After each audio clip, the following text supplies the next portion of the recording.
Good afternoon and happy Tuesday, everyone. Thank you so much for joining me this week for another Q&A office hour and strategy call. As we always do, I'm just going to do a quick tech check to make sure that we are streaming where we intend to. There we go. Okay, that was quick. How are you guys? Hope you are having a good week. And here we go. Let me just cue this up.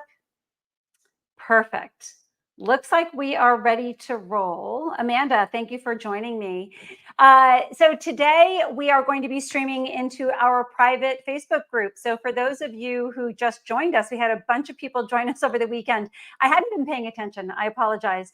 But we usually accept members on Mondays and Tuesdays in advance of these calls just to make sure that you can join us. And I was a little late. So hopefully those of you who just joined are able to access and see us inside of the private Facebook group. For those of you who are watching on YouTube or on LinkedIn, you can feel free to join our private Facebook group, Scale Your Nutrition Practice. You do need to be a health or wellness professional. So that's really everything from a registered dietitian, doctor of chiropractic, therapist, to health coach, health educator, all fits. If you use nutrition as part of your practice, it's a great place for you to be. Lots of lively conversations there. A lot of the questions that I'm going to be answering today after our strategy piece relate to questions that were posted in the Facebook group. So it's a really active Facebook group, and we're super happy to have an active community there. So we are streaming to LinkedIn and YouTube as well. Again, you guys can join us over the Facebook page. I, generally speaking, will post the links in the Facebook recording. So I am going to be showing you some content today that you're going to have access to, and I'll tell you where to go. All right, so let's just start with our Q&A office hour and strategy call. Just a little bit of housekeeping. If you have questions, Lynn, Laura, Vanessa, Stacy, thank you for joining us. Michelle is saying she's joining us from vacation on the beach. Jealous, Michelle. Where are you? Let us all know so we can virtually experience your vacation on the beach. That would be awesome, vicariously through you. So here we go. Sorry about that. So if you'd like to comment, please drop comments below and I will be able to see them. I don't know if I can see who's commenting. It really depends on where you're commenting from, but I will be able to answer your questions kind of as we go along. So questions, comments, affirmations, which we're going to talk a little bit about today, all great. Michelle is coming from Garden City, South Carolina. Great. It's a little damp and cold here, Michelle, so I'm jealous. I'd love to be on a South Carolina beach right now, but of course, I'm happy to be here with you too. All right, we are going to kick off today's call with a conversation about something that truly changed my practice and really my life. That's not an understatement to say that the training that I got in motivational interviewing changed my life. It changed the way that I not only communicated with patients and clients, but how I communicated with colleagues, how I communicated even with my family. So you should pay attention to this. This is definitely worth getting extra training in. What I am going to be focusing on specifically today is how motivational interviewing can drive content creation.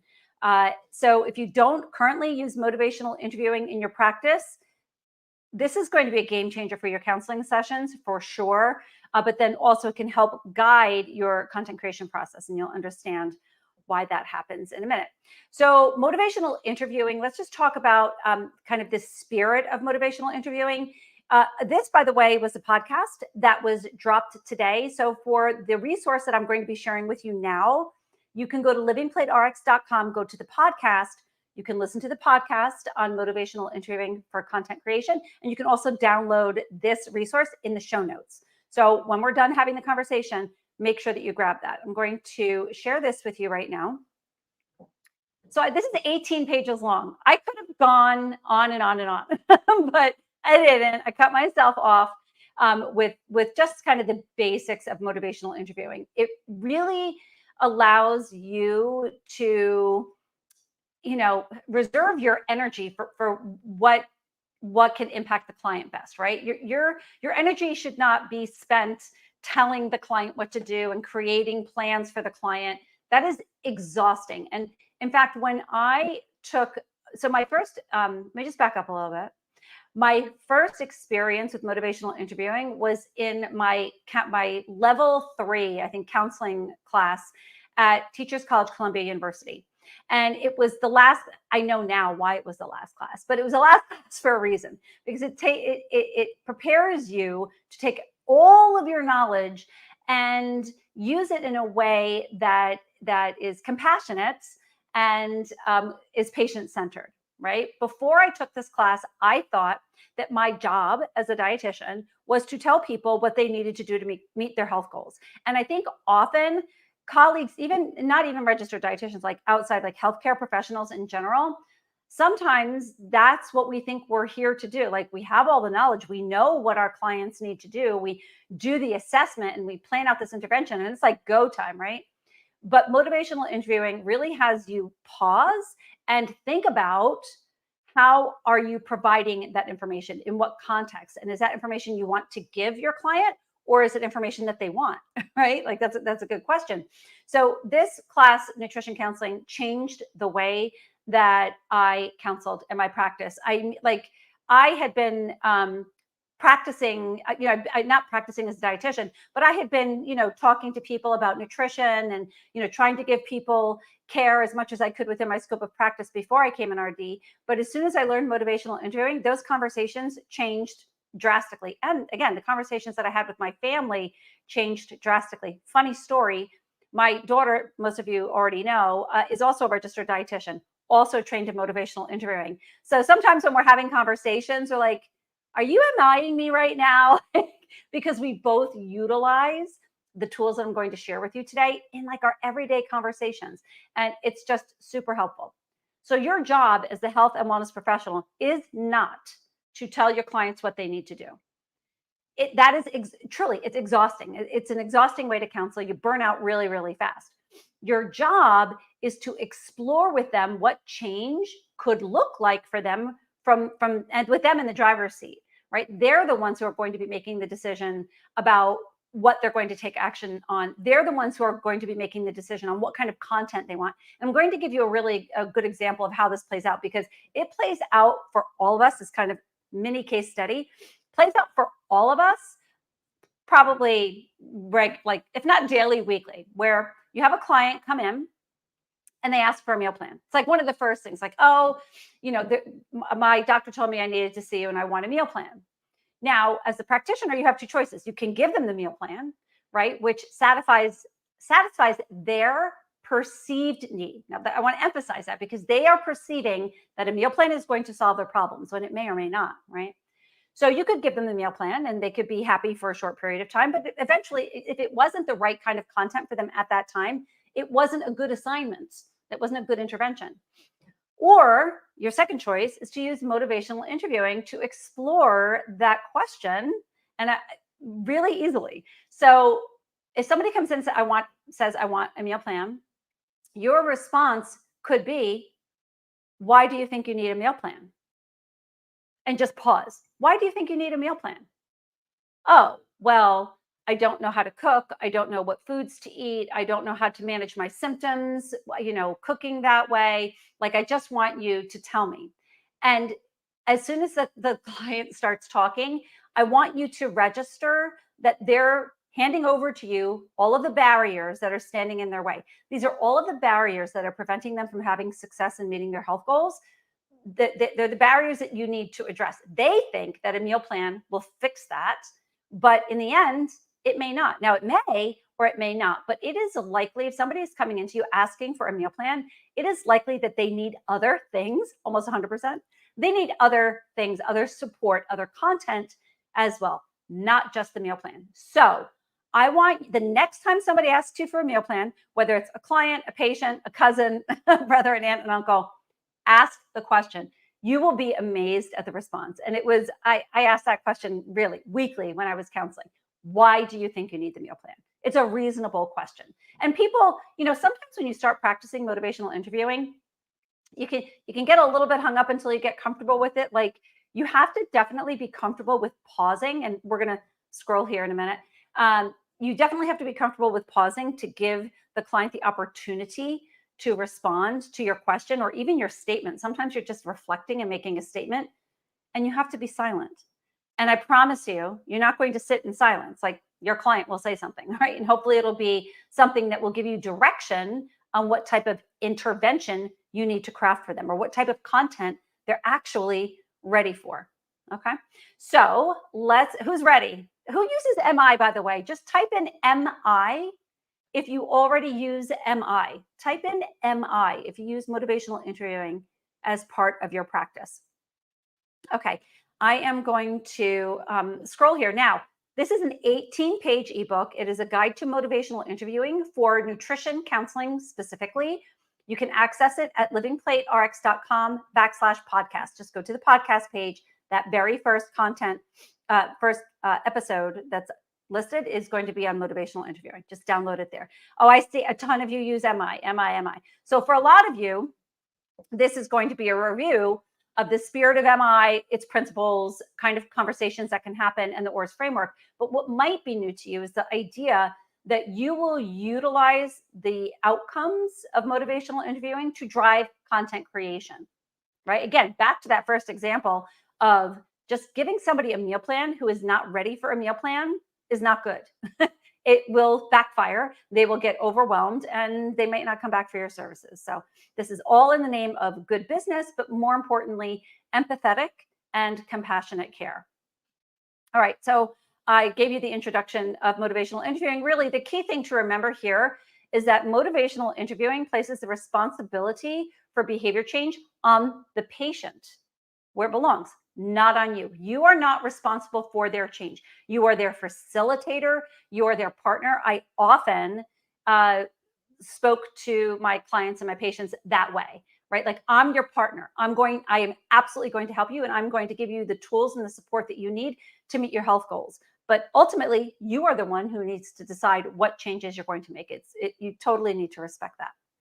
All right. So the spirit of motivational interviewing just kind of lies in three things: collaboration, evocation, autonomy, and compassion.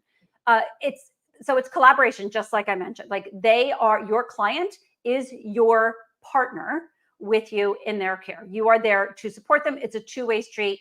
It is not about you telling them what they need to do and then like off they go with a plan. So it is collaborative. It involves evocation, right? So drawing out the client's own motivations, their barriers. They might not even know, right? They might not have overthought the idea that they need a meal plan. Maybe somebody told them that, hey, I think you need a meal plan, right? You never know. Your job is to evoke these responses. And we're going to talk about a tool that you can use for that. A tool, by the way, that we build into every single course that we offer in our library for our members. So a lot of you are going to be recognizing that when we get to that. Donna is saying, yes, really good idea. Yeah. Thank you, Donna. Then autonomy, focusing on basically just recognizing that your patient can pretty much do whatever they want to do, right? A perfect example of really respecting autonomy in their decisions happened to me pretty early on in kind of my counseling sessions. I was on RD for maybe 3 months.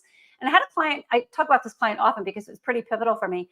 She came in, she was a widow and she didn't like to cook, and she ate out 100% of the time.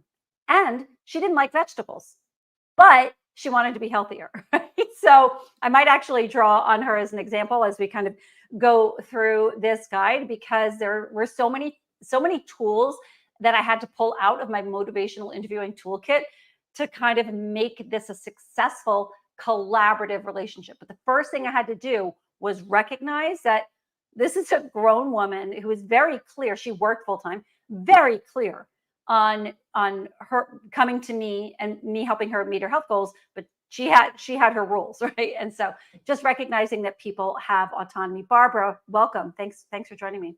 And then, of course, compassion, having a compassionate concern for your clients. And really, motivational interview kind of creates that environment. It helps you draw on your own compassion. There's not one person watching me right now or one person who's in practice who isn't compassionate. Like, we're all in this to help people. But what I will tell you is that if you are seeing, 10, 15 patients a day in a clinical setting, or if you're in private practice, even 6 patients a day, it takes a lot out of you, and motivational interviewing just kind of flips it onto, let your clients and your patients do the work with you. And then you're not always having to be like, oh, how can I be compassionate around this topic when I feel this way? Because it's not about how you feel or what you want them to do at all, right? Oh, and Ellie, thank you for joining us.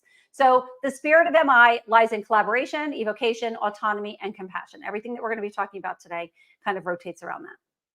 So, the motivational interviewing is going to give you a different pathway to, creating content and deciding what kind of content you are going to be creating for your patients. It is truly patient or client centered care because everything is coming from them, right? You're not going to give them a meal plan unless they feel and express that they are ready for it. You are not going to give them set a goal, like ask them, is this a goal that you think is reasonable to achieve within this week? You're not going to be setting those goals unless they have expressed to you that they're comfortable with doing that. So, excuse me.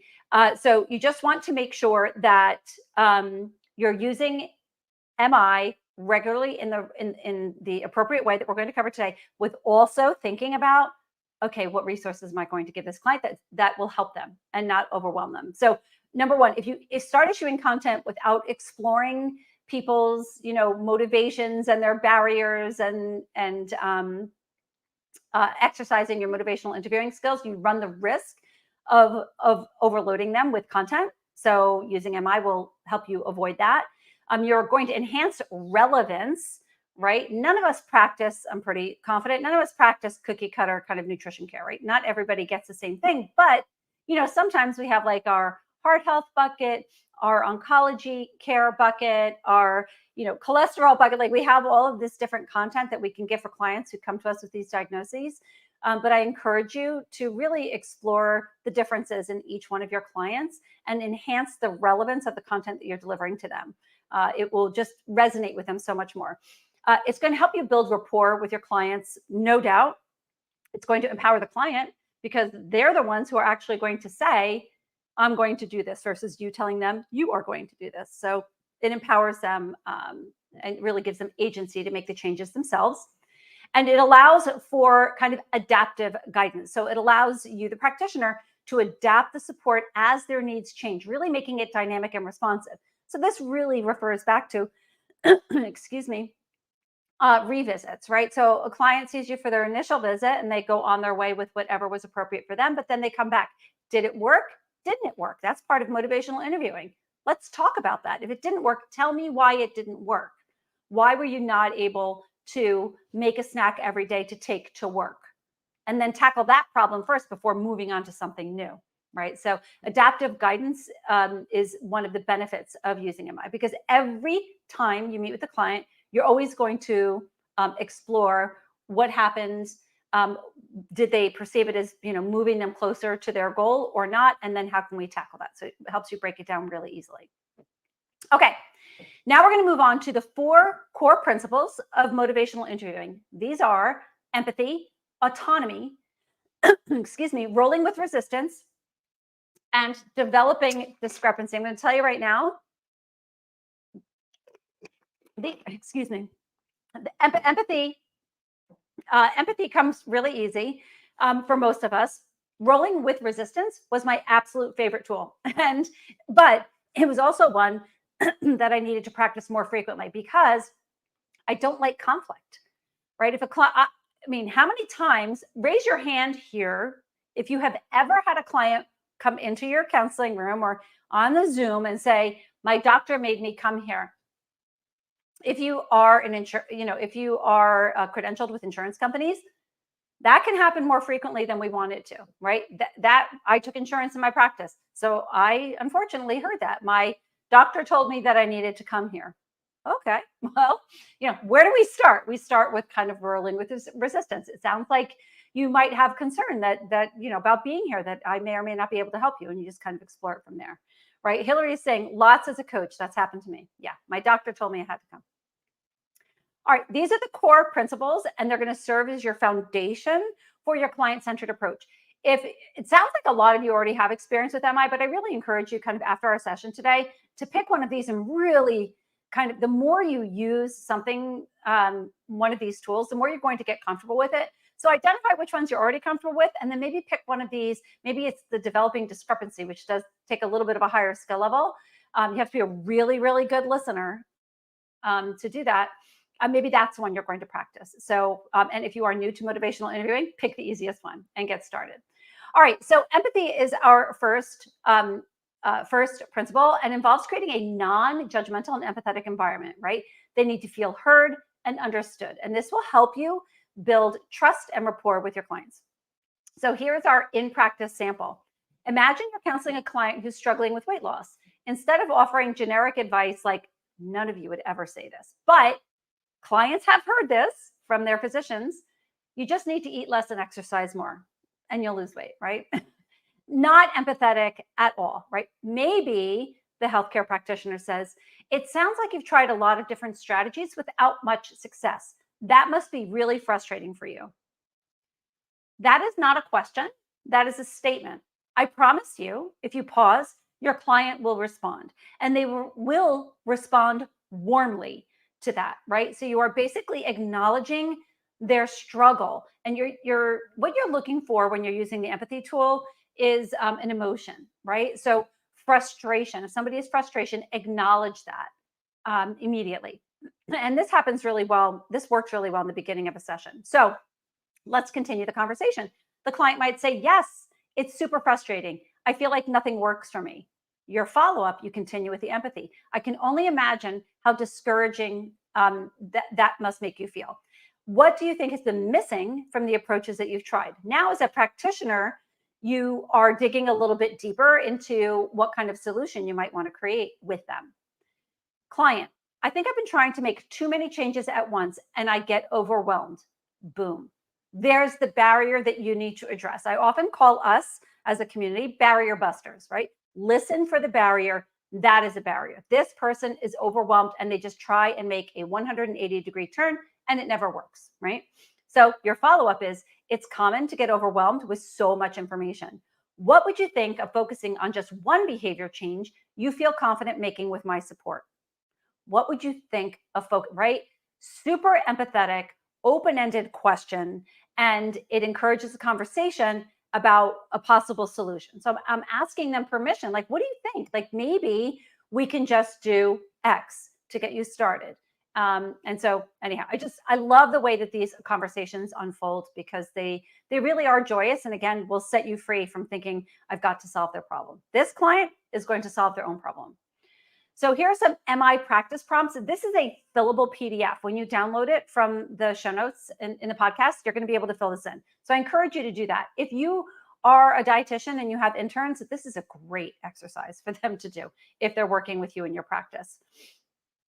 Okay, so you're looking for emotions that you can acknowledge with empathy. So 2 emotions that we hear frequently are exhausted, defeated, right? If somebody's like, I just feel like a failure, I cannot get it right. They feel defeated. You just want to reflect that back to them so that they can feel like they're being heard.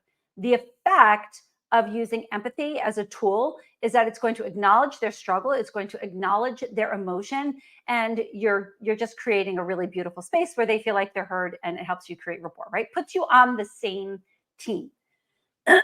Now, the content that comes out of this, why don't you guys tell me what kind of content might come out of this, right? What would you think? This is a possible solution. What would you think of focusing on just one behavior change you feel confident making with my support? I want somebody who's on with us now. We've got quite a few people joining us today. Tell me, what kind of content are you thinking about? Doesn't have to be, an absolute, but for this client that you're working with, what kind of content might you want to suggest to them? What kind of behavior change content could be support this type of behavior change, making small kind of easy changes that don't overwhelm them? I'll come back to it once somebody types in an answer here. Why don't you tell me? All right. So somebody who is frustrated, they feel defeated, and we're asking them, what do you think of focusing on just one behavior change to feel confident? What would you be thinking as a practitioner? Drop it in here for me. Okay. All right. So now we're going to move on to autonomy. Here is where you are recognizing and affirming the client's freedom to make their choices. Like, this is really central to motivational interviewing. This principle will elevate the role of the client as really the driver of the change here. So it takes a focus off of you and onto them. So in practice, this is what it could look like. I know I should stop eating fast food every day, but it's so hard. Instead of pushing them, right, with statements like, you really need to stop eating the fast food, or just like trying to jump in and solve that problem for them right away, instead of doing that, you could respond with something like, it's your choice to eat fast food or not. How, like, typo there, sorry, or not. How do you see it fitting into your life goals? So this person has already said, I am going to be eating fast food. Cool. Okay. So let's talk about how you can still do that and meet your health goals, right? So that's where this conversation is going. Michelle is saying, journaling 3 successes for the day. That's great, Michelle. So Michelle is referring back to focusing on a behavior change so that they can feel more confident with making a behavior change. So just one thing that they can do is journaling. Journal 3 successes for the day. Perfect.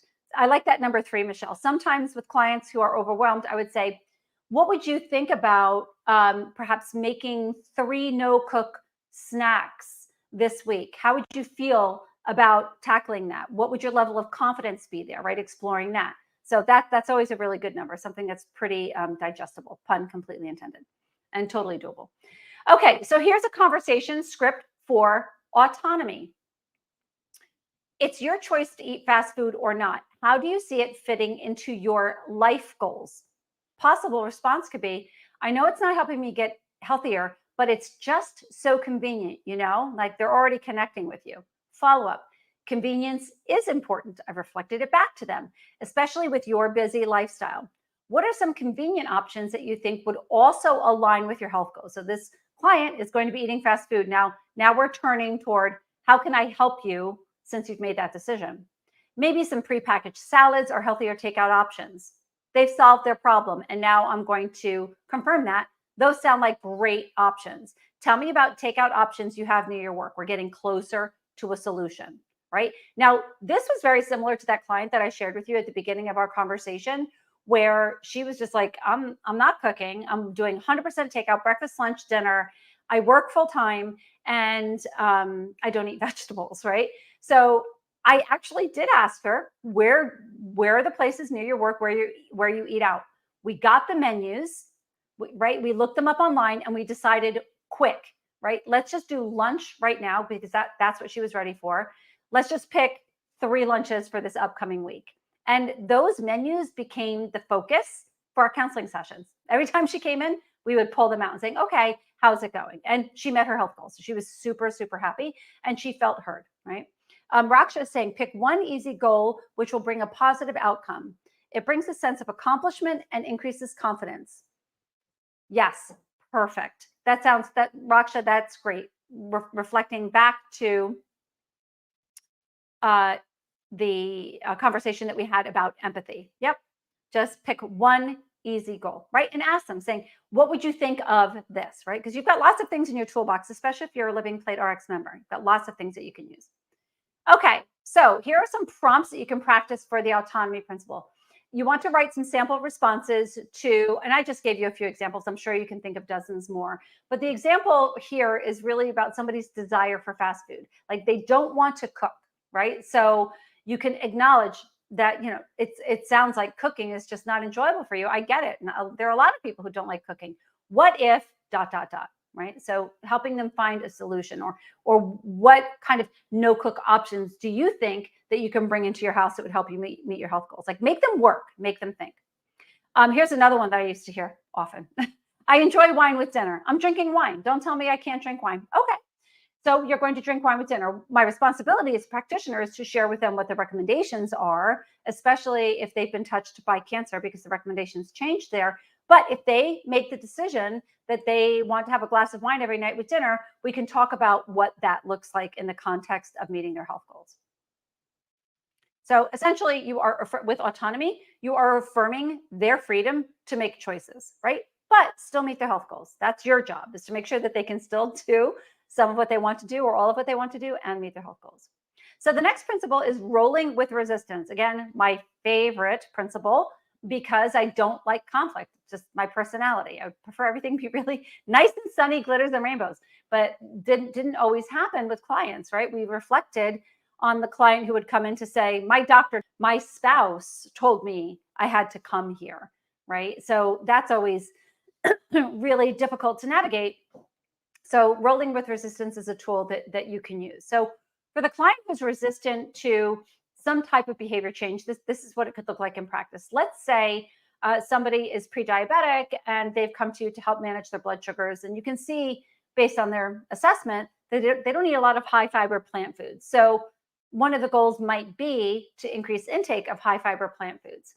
Instead of saying, if you don't eat more plant foods, your condition will get worse. That's extreme. Nobody would say that, but gives you, I'm just trying to make it as different as possible to this next response, which is you have concerns about eating more plant foods. What are some ways you feel you can manage your blood sugar levels? All right. So you're resistant to what we're talking about or what you think or what the doctor told you or what you read or what you Googled, right? What do you think can help you with managing your blood sugar levels? And this is what the conversation might sound like when using rolling with resistance. Well, I thought about maybe cutting down on sweets first, then seeing how it goes.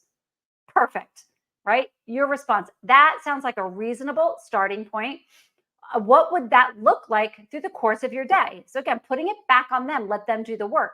Client, I guess I could start by avoiding the vending machine snacks and maybe bringing my own healthy snacks for work. As I'm reading this, I'm like, I've had this conversation before. Definitely had this conversation with clients where they were looking to maybe manage blood sugars or have better weight management. But in the office setting, there were donuts and snacks and vending machines. So we almost always talked about, what are ways that you could feel good about, sometimes indulging in that if that's what you want, but on a regular basis, how could you avoid that? And this is a great solution. So you could follow up saying, that sounds like a concrete and achievable plan. You're affirming what they've already said. You're reflecting it back to them. Tell me about foods you see fitting into your snacks, right? Your clients know more. I mean, our clients know more than we think that they do, right? They have a good idea of what they need to do. You're just bringing it out of them. Remember, evocation here. So MI practice prompts with rolling with resistance. So here are some sample fields where you can plug in sample responses to kind of get you comfortable with the idea of avoiding conflict using rolling with resistance. When somebody makes a statement, like my doctor told me to be here, my spouse told me to be here, I'm not giving up sweets, I won't eat raw vegetables, you got to roll with resistance. Nothing you're going to say is going to change their mind about that. They have to change their own minds working through it. Michelle has a comment here. I have a list of several interventions from research that lowers blood sugar after meals where they still eat whatever they want. I offer that early on for clients. I love that, Michelle, right? So Michelle is talking about providing, like really affirming the client's desire to, continue to eat processed foods or, to continue to eat what they want by making other kinds of changes, and that there's research to actually support that, right? That'll make a client feel really good because you're an evidence-based practitioner. So you're bringing that to the table for them. Really, really great. Yes, Michelle, all kinds of ways to avoid blood sugar spikes without making a 180-degree change with your dietary habits. All right, so here, just some fields where you can practice rolling with resistance. If you have teenagers in the house, really great tool. Speaking from experience, it sounds like, what I'm saying right now isn't helping you, right? So it really helps kind of bring the energy down if you're in the room with teenagers who are like, I'm not going to do this, I can't do this, I won't do this, right? Okay, so let's roll with it and try and bring out from them what, why they're feeling that way and what perhaps they can do. So just a bit of parenting advice. Rolling with resistance, key tool. Okay, so developing discrepancy. This involves helping a client see the inconsistency between their current behavior and the broader goal that they have. This was always a little bit harder for me. I didn't use this tool as much simply because I wasn't as comfortable with it, and I could use all of the other tools that I had in my toolbox that really worked. But there is definitely value in using this tool with your clients. Michelle is saying, I have 4 daughters. We focus on adding healthy foods, not eliminating anything first. Yeah, terrific. That is a great approach, especially with young women. So in practice, if a client wants to eat better, but they hate to cook, right? Now that kind of goes against what I personally believe, that if ultimately, if you want to live a healthier lifestyle, cooking is going to be one of the main vehicles to do that. But that I don't bring that to the table, right? I will get from my client kind of how they feel about it, right? On one hand, you want to be healthy, but on the other hand, you really dislike cooking. How do you see resolving that conflict? I mean, there's a really simple answer to that question that every client's probably going to answer. Well, I could create things that don't require a whole lot of time in the kitchen. Perfect. Let's talk about that, right? Then you shift it immediately towards the content. So here's a conversation script. Response, client response.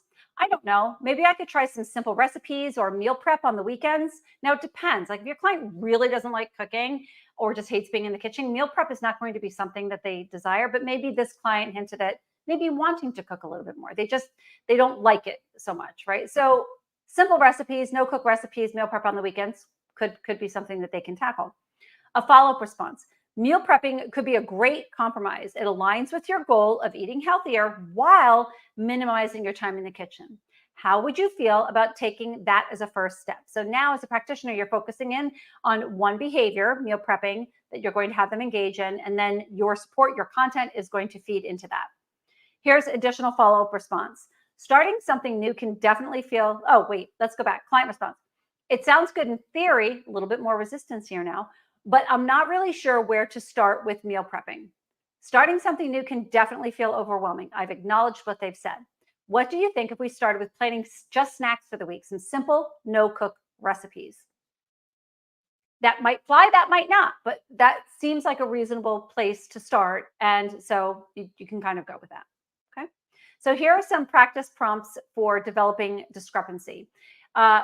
So let's just say somebody's like, I'm not going to give up sweets. Well, on one hand, you say that you really want to continue eating sweets, but then on the other hand, you want to maintain your blood sugars. Tell me how you think we can resolve that conflict. How we can resolve that discrepancy? Put it on them.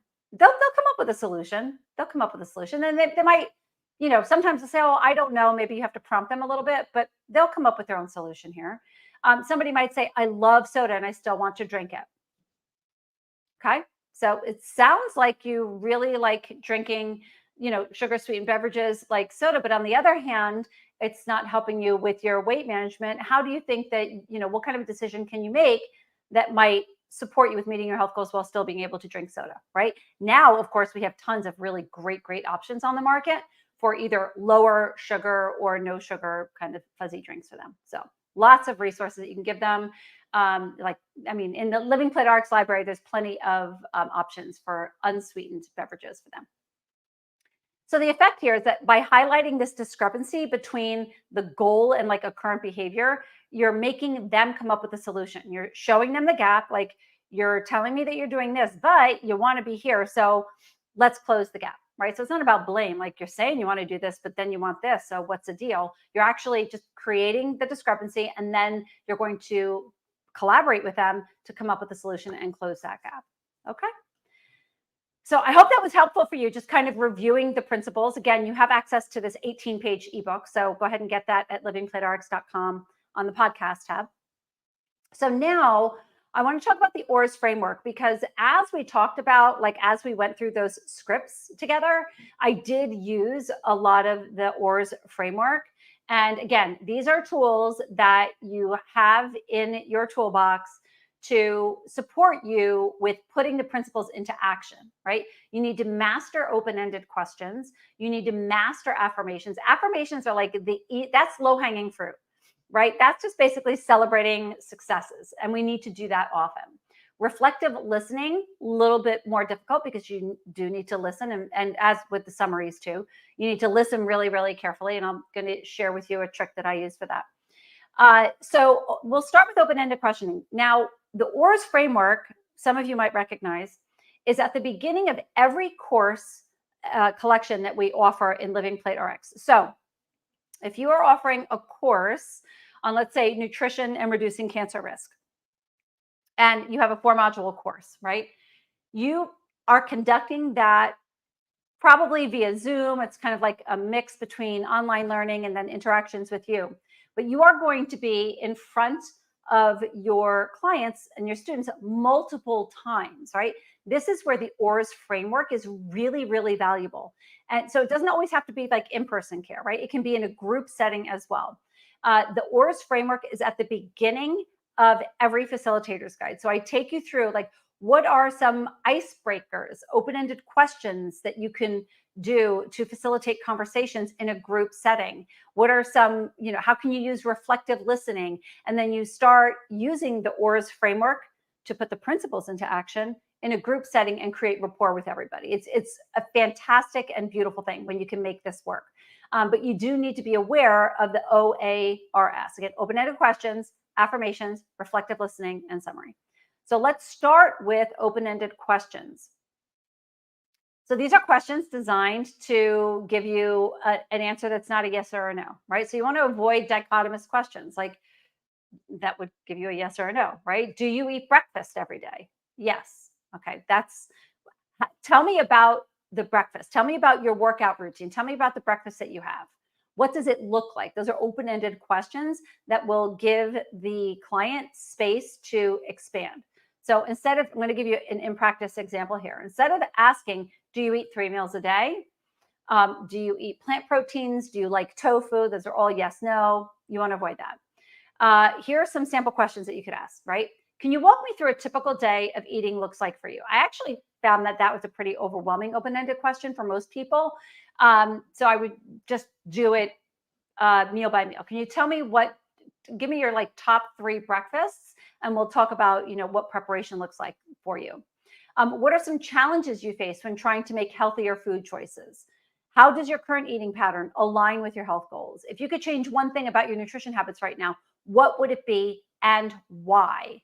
Right. So if you're asking a question about something and you want them to expand upon it, you could always say, and why? Tell me about that, and why. It's a good tool. All right, affirmations. Love affirmations. So affirmations, like this was the reason behind me putting in that note-taking ability, like the note drops on your meal planner. So inside of your meal planner, you can drop it's like a little Post-it note, a little yellow note inside the meal planner, and you can send messages to your clients. I used that for affirmations. Like, this recipe is delicious. Oh, actually, that's not a good example. Like, you're doing a great job so far. Try this recipe and let me know how it goes, right? So acknowledging that they've done something really great or that they're making really great progress and kind of pushing them to the next thing. So affirmations are just positive reinforcements, basically telling them that they're doing a good job. Don't underestimate the power of this. So you've made, and the more specific they are, the more meaningful they are, right? Like, oh, you're doing a great job. Well, how are they doing a great job? You've made significant progress by incorporating more fruits and vegetables into your meals. That's a huge step in the right direction. And then just pause. They will respond to you. Yeah, I feel really great about that. It's incredible that you've been able to cut back on sugary drinks. Every small change adds up. Again, just affirming not only that they're having success with doing it, but kind of why they're doing it. The effort you're putting into meal planning really shows your commitment to improving your health. Well done. Okay, so these affirmations can be delivered in person. They can be delivered in a group setting, but you can also utilize your meal planner to drop affirmations into the meal plan, as well as your EHR. You can send text messages to clients. You could even have a bank of affirmations ready to go and then customize them before you send them out. I'm not suggesting that you just have templates for affirmations. Like, they do need to be specific, but you have a bank here of kind of generalized affirmations. You can edit them to make them more specific to your clients. All right, now reflective listening. So this involves listening to what the client is saying and just reflecting it back to them. It's not a summary where you're like summarizing the whole session. You're just kind of reflecting back to them to kind of make sure that they feel validated and heard. So here's what the way that it might unfold. So a client might say, I always find myself snacking late at night, even though I know it's bad for me. They're saying that because they might want you to say, yes, it's bad for you, do this instead. But you're an MI practitioner. So you're going to say, it sounds like late night snacking is a habit that's hard for you to break, even though you're aware it's not the best choice for your health. I have just reflected back to them what they said without my feelings about late night snacking kind of interfering. Here's another example. We'll do one more. A client, I want to be healthier, but it's so expensive to buy organic foods. Right? That client is fishing for you to give your opinion about organic foods. But instead, you're going to say, you're interested in making healthier choices, but are concerned about the costs associated with going organic. And then just pause and it will give them the opportunity to expand on that, right? Now, ultimately, that client might want to switch to eating more organic foods, in which case that's the content that you're going to give to them, right? In the previous example, with the snacking as a late night habit, that's very clear as to what kind of content you're going to provide to them, maybe some very simple recipes and some strategies that they can do at night to avoid the late night snacking. So all of this can help drive your content creation, right? While creating a compassionate and empathetic environment. All right, the last one here is summaries. This was always the most difficult for me because I always really loved my counseling sessions with clients, and I didn't always remember where we started. I always knew where we ended up because I was documenting, right? I was keeping notes. But my trick for summaries was to do like micro summaries all along the way. So whenever I felt like we had a big moment or a big breakthrough where the client said, that is something that I want to do. That is something I think I could do. Great. And then you just summarize what they said and ask them if you got it right. So here's an example of what it would sound like in practice. So if I understand correctly, you're finding it hard to break the habit of late night snacking, but you are aware that it's impacting your weight and sleep. Is that correct? Right. And so you can genuinely use summaries as a way to kind of clarify something that a patient has said, or just to, really make them feel heard about something that they just said. Right. So you can summarize to get clarity. And then also, it's kind of between a reflection and a summary where you're reflecting it back to them. But you are asking them, is that right? Do I understand that correctly? Because you want to make sure that you get the summary correct. Here's another example. You've mentioned a couple of important points. You're interested in making healthier food choices, but you're concerned about the cost, especially when it comes to organic. Does that sum it up? Right. So you are asking them a question. Yeah, that's right. Or they'll say, well, I'm not really concerned about organic. Maybe I can, incorporate some foods that aren't heavily, that don't use pesticides heavily, whatever. Like it'll start a conversation. So sometimes they'll say, yeah, you got it right. And then sometimes we're like, well, and then you work it through. Okay. So the whole point of summaries is to make sure that you're super, super clear before you create the care plan and the intervention and start giving them the content. Any questions on this?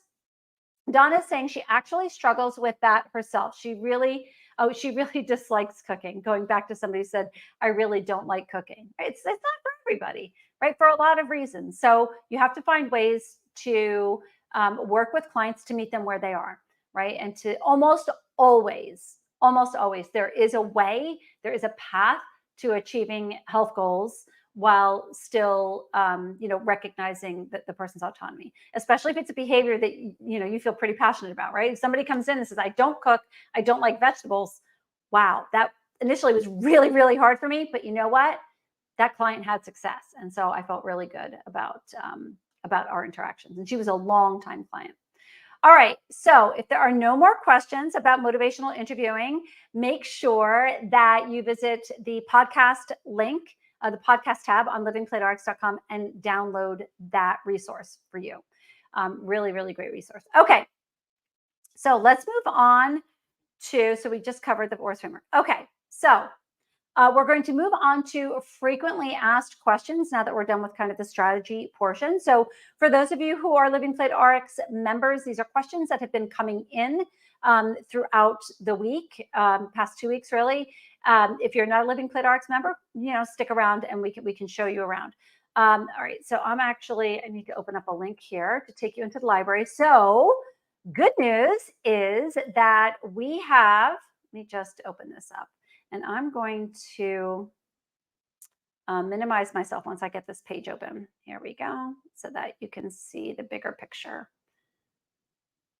Okay, let's go into the library. I'm going to share this instead. Okay, let's unshare this. Oh, 1 second. Okay, I'm going to remove that. Okay, sorry, I'm going to share my screen again.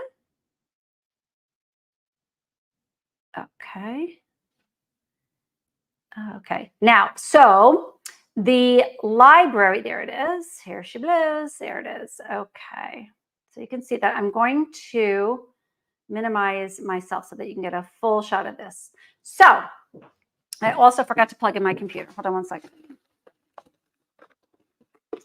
If you ever do webinars or events like this, make sure that you have your computer plugged in because it does eat into the time. Okay. All right. All right, I think you guys can still hear me. Okay, so we have improved the library search tool. Now, what I've shared with some of you already is that we are working on already a solution, a more permanent solution to kind of our library concerns, where we need to make it easier for you to find and utilize the content. So we are actively working on a fantastic solution for you. But in the meantime, this is what we have come up with. So this is the library. So when you become a Living PolitiRx member, you get access to tons and tons and tons of content. So I'm just scrolling down here so you can see, but there are, I don't know how many pages there are actually. That's one of the problems, but I think there's like 12 pages of content. There's ebooks, cooking videos, tools, counseling tools. By the way, the motivational interviewing ebook will be listed here in counseling tools. Blog posts. So you have a lot of content here. And the issue has always been that our members couldn't really find the content so easily.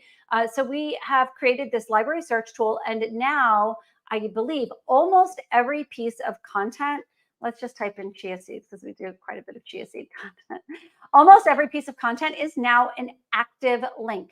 So what will be here is an active link to that piece of content. So as you're going through your counseling session with your clients and you're deciding on your intervention and what kind of content you want to make available to them, you'll easily be able to find it, brand it, and issue it here. So the titles will be active links. You can just click here and it will take you to that piece of content. So this is a significant improvement to what we had in the past. But again, we are looking for a more permanent solution and we're building one. So thank you for your patience. But I think for now that will support you with finding content quickly. There we go. Find content quickly in your library. Does anybody have any questions about the library search tool update? And then as we add more content, like for this month's content drop, which is going in, so we have October coming up, is going in now, we will update that search tool. So it'll almost be in real time too. Okay. All right, perfect. I'm going to remove this and move on to content recommendations and requests. Actually, let me pull up that library again. Great. Inside of the library, this is really important. And I'm so glad that I mentioned this during our last Q&A session because we got a flood of responses. So I'm really excited. All of the content that we develop now is formatively developed, meaning that it's not the world according to me or my team. It is the world according to you, whatever you need. So if you are in the library and you are not seeing something that you want, you need to let us know so that we can develop it.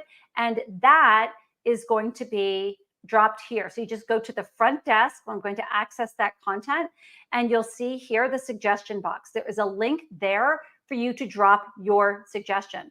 It could be maybe a social media post that you saw. Screenshot it and you can even upload it to this suggestion form so that we can see it. Like, oh, this social post was really cool. Could you create some content, similar to this? So please feel free to use that content as much as possible because the more content recommendations we have, the more our library grows and the more relevant it is to you and your needs. Okay, I have a template on so the next few questions are questions that we get a ton on. And so I actually have an email template inside of my new Go High Level account. Really excited to share that with you. Probably in a few weeks, I'll share that with you. But, this is a question that I get asked a lot, not just by health coaches, but by practitioners who are outside of like licensing for nutrition, right? So registered dietitians need to be licensed in their states to provide nutrition care. So that's kind of a process that we have to go through. In some states, there's no licensure. In other states, like every state is different. So the first thing that I'm going to say about just wellness practitioners in general, you need to know what the licensure is in your state first before you kind of question, like, how can I use these meal plans? How can I use that content? Because there may be more or fewer restrictions. I can't tell you. In New Jersey, they just passed licensure. So you do need to be licensed to provide prescriptive nutrition care. Prescriptive is the key word here. It's so interesting that, wellness professionals, and again, it could be a doctor of chiropractic, anybody where nutrition is not, 100% their scope. If they want to issue meal plans, they've been told, no, you can't issue meal plans because you're not, licensed to issue meal plans. It's not the meal plans, it's how they're used. So you cannot, a wellness professional, so that's like health coach, health educator, personal trainer, or again, a practitioner who is not licensed to provide nutrition care, you can absolutely provide meal plans, but you can't provide them in a prescriptive way. If somebody has type 2 diabetes, if somebody has been touched by heart disease, for example, they have high cholesterol, you cannot issue a meal plan to that person that addresses that nutrition prescription, even though it was curated by a registered dietitian, meaning me and my team, right? So you do have to be careful about issuing meal plans to people when it's outside of your scope. And that's really that prescriptive area, right? If somebody has chronic kidney disease, you shouldn't be issuing them a meal plan.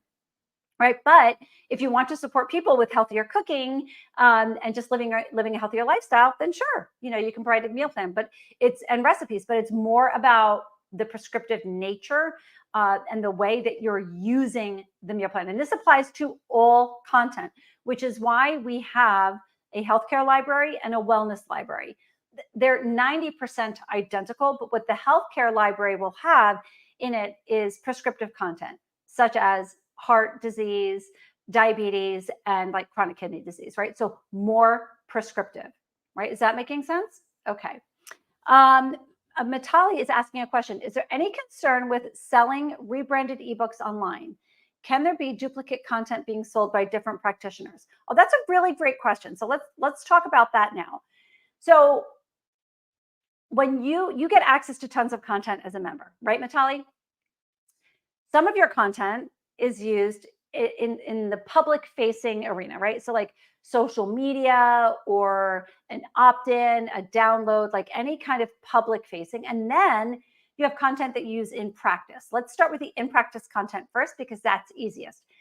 In practice content, you don't have to do much. So you go to Living Plate, you find your handout, you brand it, maybe you edit it or not, but you don't have to like redesign it because only your clients are going to be seeing it. Right? So anything that you use, Matali, in practice, that's not a heavy lift. Now, if you are using a social media post, or if you're going to be using an ebook as an opt-in on social media or on your website, you are going to want to take that base content and significantly edit it. Like truly the only person who should know it's Living Plate RX content is me. And I see it, it's so fun. I see it all the time. So I'm on social media. I'm like, oh my gosh, look at all this.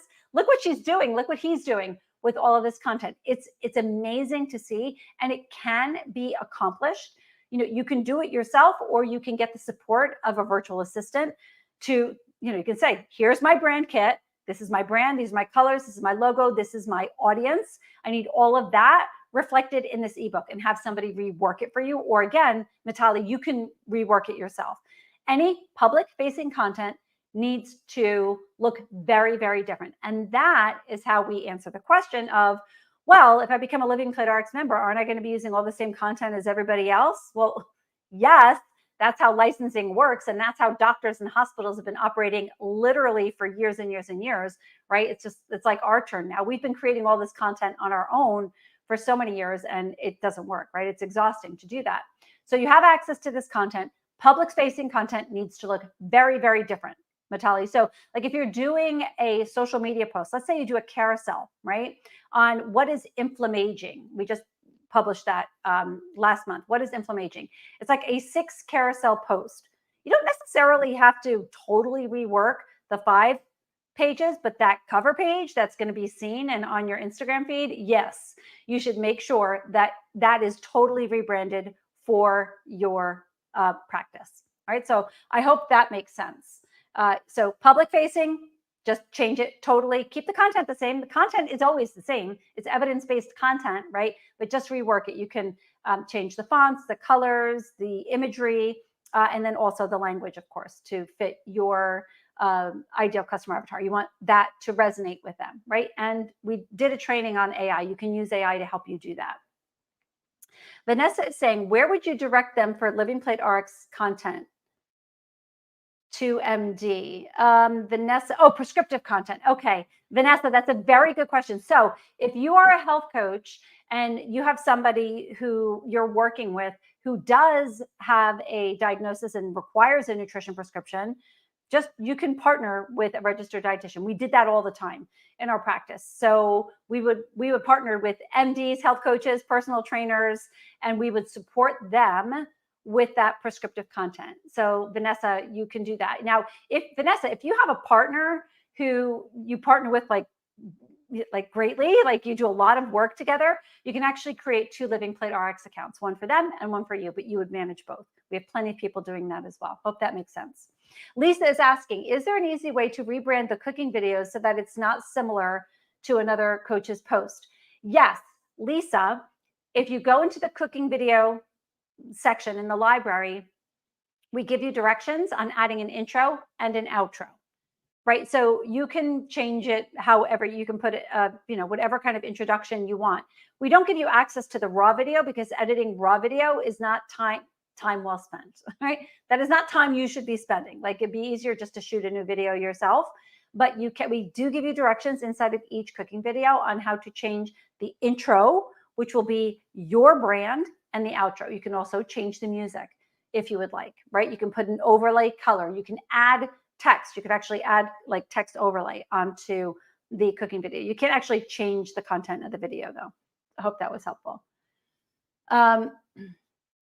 Okay, Mitali is saying, is there copyright issues? Mitali, you are paying Living Plate RX to license our content.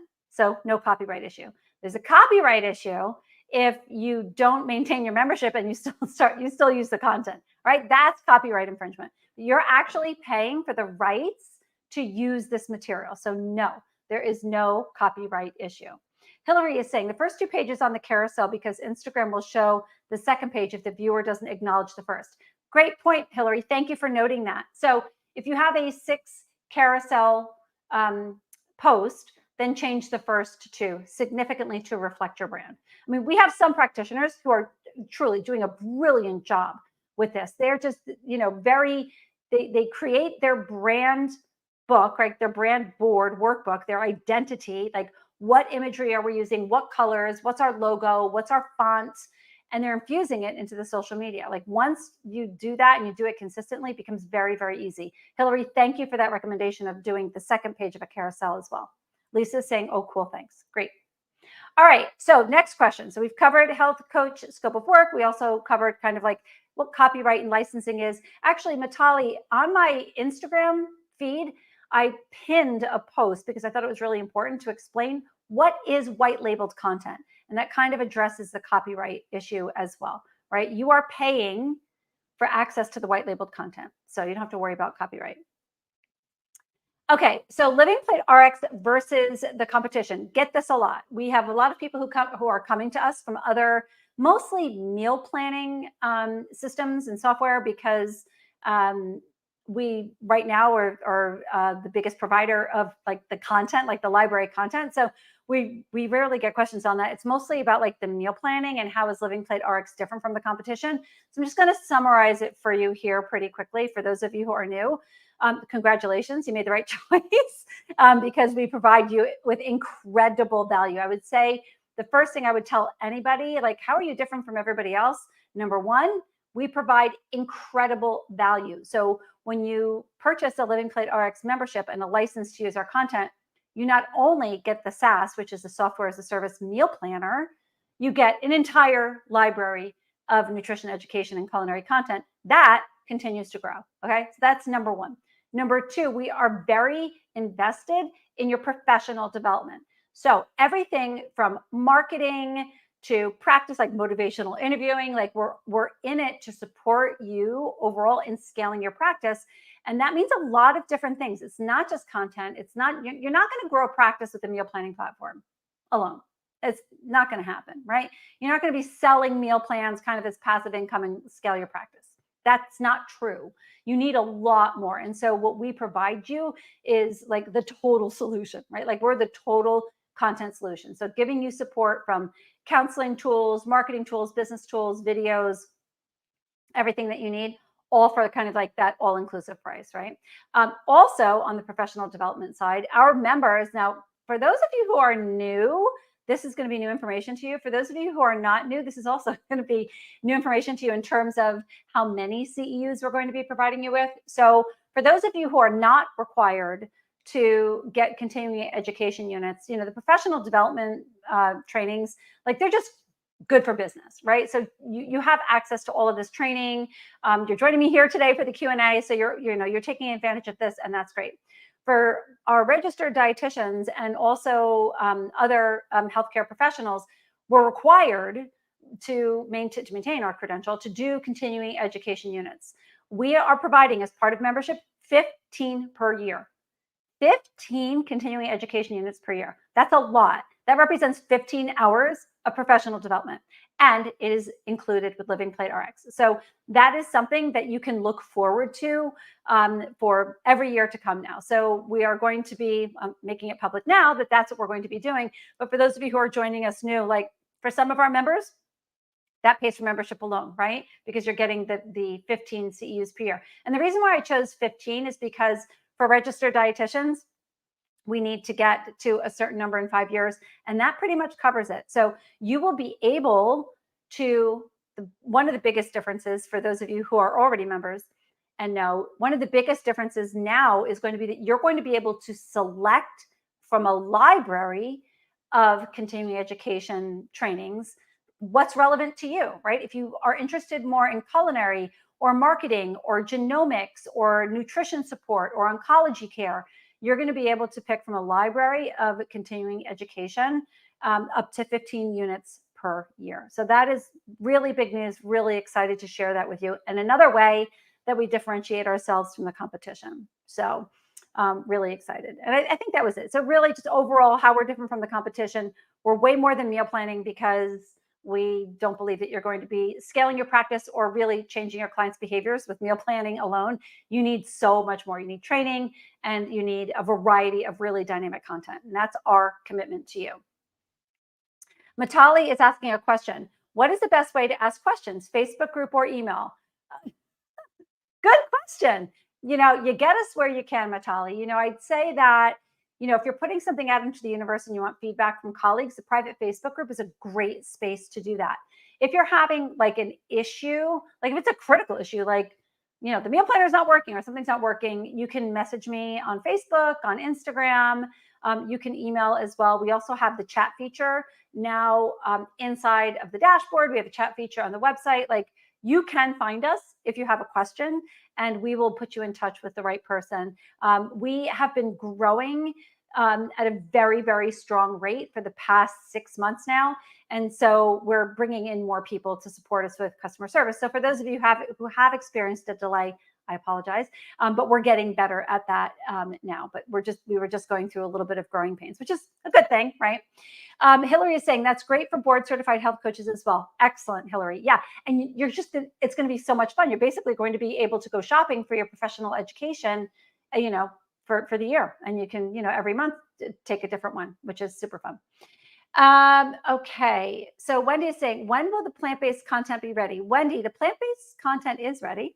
So I would say that probably 80% of the content that we have in the library is plant-based. So I don't know what you're speaking about specifically, Wendy. If you're talking about the chef's program, the culinary course, the plant-based one, that is published already, and that's ready to load into your EHR. So if you'd like that done, just DM me and we'll put you in touch with the right person.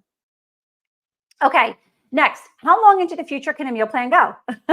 I love this question and I love this conversation actually, because as a registered dietitian, I had to do a food service rotation, and it wasn't a totally great experience, but I did learn plenty. And one of the things that I learned was the value of rotating menus. Truly, nobody remembers what they ate last week. Like maybe even yesterday or the day before yesterday. I do remember what I had for breakfast because I have pretty much the same breakfast every day, good or bad, but I love my breakfast. So some people are not going to be remembering that far back, right? So the strategy is to set up a meal plan. At the most, I would say a 6-week rotating plan. So our templates are anywhere from 4 to 6 weeks. The only meal plans that are not 4 to 6 weeks are like the elimination diet, because that shouldn't be for 4 or 6 weeks, right? So any diet that has kind of a window of time when it should be used appropriately. But the rest of our meal plans are either 4 or 6 week rotating menus. What that means is weeks 1 through 6 you can view, but then when week 7 comes up, one's going to repeat, right? So if you're creating a signature meal plan, you can go as far into the future as you want, but my strong recommendation is to do 6 weeks or less. 4 to 6 weeks works just fine. And then update your signature planner once a season, just to kind of keep it fresh. So go in December, and then update, January through the first quarter, and then just kind of keep going. So every quarter, just update it. You don't have to totally change it, just update it. And what the rotating menu also provides is relief from you having to constantly create menus, right? So if you don't have time to update somebody's meal planner, it doesn't matter. They're still going to get recipes, right? You can still go in and edit it, but there will always be something in the planner to deliver. You don't want a client receiving access to a blank meal planner. So my encouragement to you is to create a 4 to 6 week plan. 6-week plans are really great. I love them because, again, they get you through a quarter, and you can do 4 changes per year with that. So the answer is you can go as far as you want. My recommendation, 6 weeks. That's what I'm recommending. Okay. Matali is saying she needs training on digital meal planning. Matali, first of all, I love your posts in the Facebook group. I love your enthusiasm. It's awesome. You're going to do great, great things with the support of your membership. So training on the meal planning, the best forum for that is Karen Reiser's coaching calls. Now, I send out an email every Friday with the schedule of Karen's calls. You should sign up for that calendar in the Friday email to make sure that you're reminded to register for Karen's calls and to show up, right? Participate. Karen can answer all of your questions using a screen share. It's a Zoom call. So unlike this, she can actually take you in and answer your specific questions. If I did a full training on the meal planning platform, it would take probably 2 hours. And so that's not a good use of anybody's time, and it'll just overwhelm you. So Matali, my recommendation is to go to the library. Let me just show you where it is. You're going to go to the library, and you're going to go to the Meal Plan Masterclass. Now, the Content Library Masterclass and the Meal Planner Masterclass, they're right up top, because those are the 2 big ones that you need to hit. But the Meal Planner Masterclass, when you access that content, it has all these videos. You can see all these videos to the left here. They will all support you with functions. And just start with one. I want to issue a meal plan to a client. So issue the meal plan. Like, don't dive into creating a signature planner and, changing whether it's a static planner for like weeks 1 through 4, whether it's a dynamic calendar planner. Like, those are all things that will come with time. Just start simple. Maybe, Matali, you just want to print some recipes for clients. You can do that too. So start with the low-hanging fruit. Keep it really, really simple. Raksha is saying she loves the blogs. How often should the content be updated? The blog content, Raksha? So if we are alerted to a change in like the science, then we'll go in and we'll change and update content, and we'll notify our community. What I will say, just generally speaking, nutrition science does not move at lightning speed. So there's rarely like groundbreaking content that will affect content in a significant way. But when that does happen, we go in and we change it. Raksha, you get a new blog post every month. So every month, it's either a lifestyle blog post, sometimes it's not nutrition related. Maybe it might be about sleep or, de-alcoholized wines, which was one of my favorite blog posts. I actually wrote that one because I did the research, right? So sometimes it's a lifestyle post, and then other times it is a bit science heavy, but we always quote the research. The research is always current. And again, if something changes, then we actually change it in the library. So you don't have to worry about that. And then we'll notify you. Okay. All right. Let's see here. We're going to finish with, we're heading to FNCE. So some of you may have noticed, if you read the Friday email carefully, down at the bottom, I always provide you with our Q&A strategy call schedule, as well as Karen's calls. Now, Karen's calls are scheduled through October. So if you want that kind of one-on-one or small group support, sign up now for Karen's calls. The Q&A calls are going to change a little bit based on me being away for a significant amount of time. So I am leaving next week for FNCE. I will be in Denver. FNCE is the Food Nutrition Conference and Expo. It is the largest exposition or trade show for registered dietitians and nutrition professionals. So I will be there. I will be exhibiting. You know what's really cool? Everybody in my booth is a member. That I can't wait to see everybody again, because some of them helped me the last time we did this.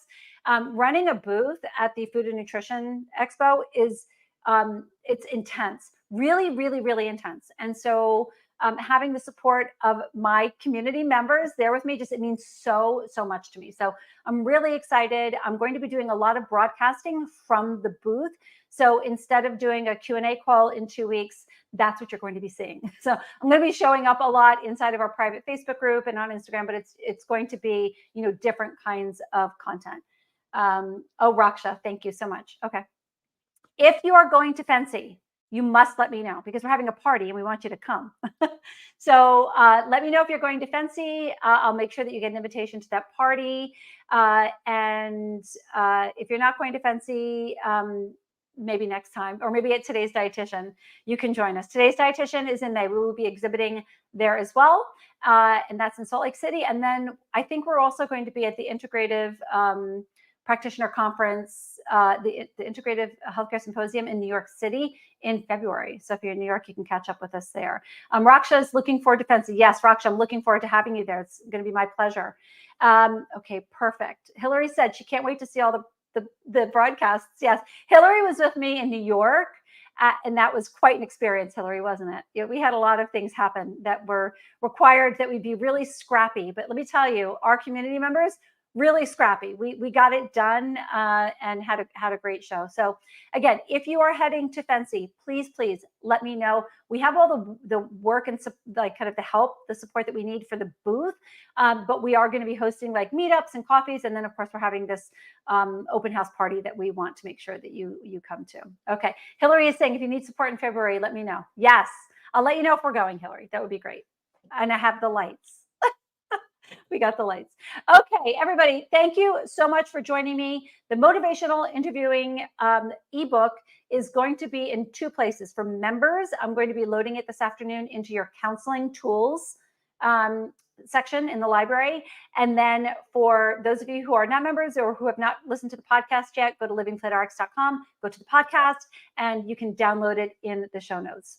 All right, everybody, thank you so much for joining me. It was such a pleasure seeing you. If you're watching this as a recording and you have a question, please tag me and I'll make sure that I get back to it. All right, take care, everybody.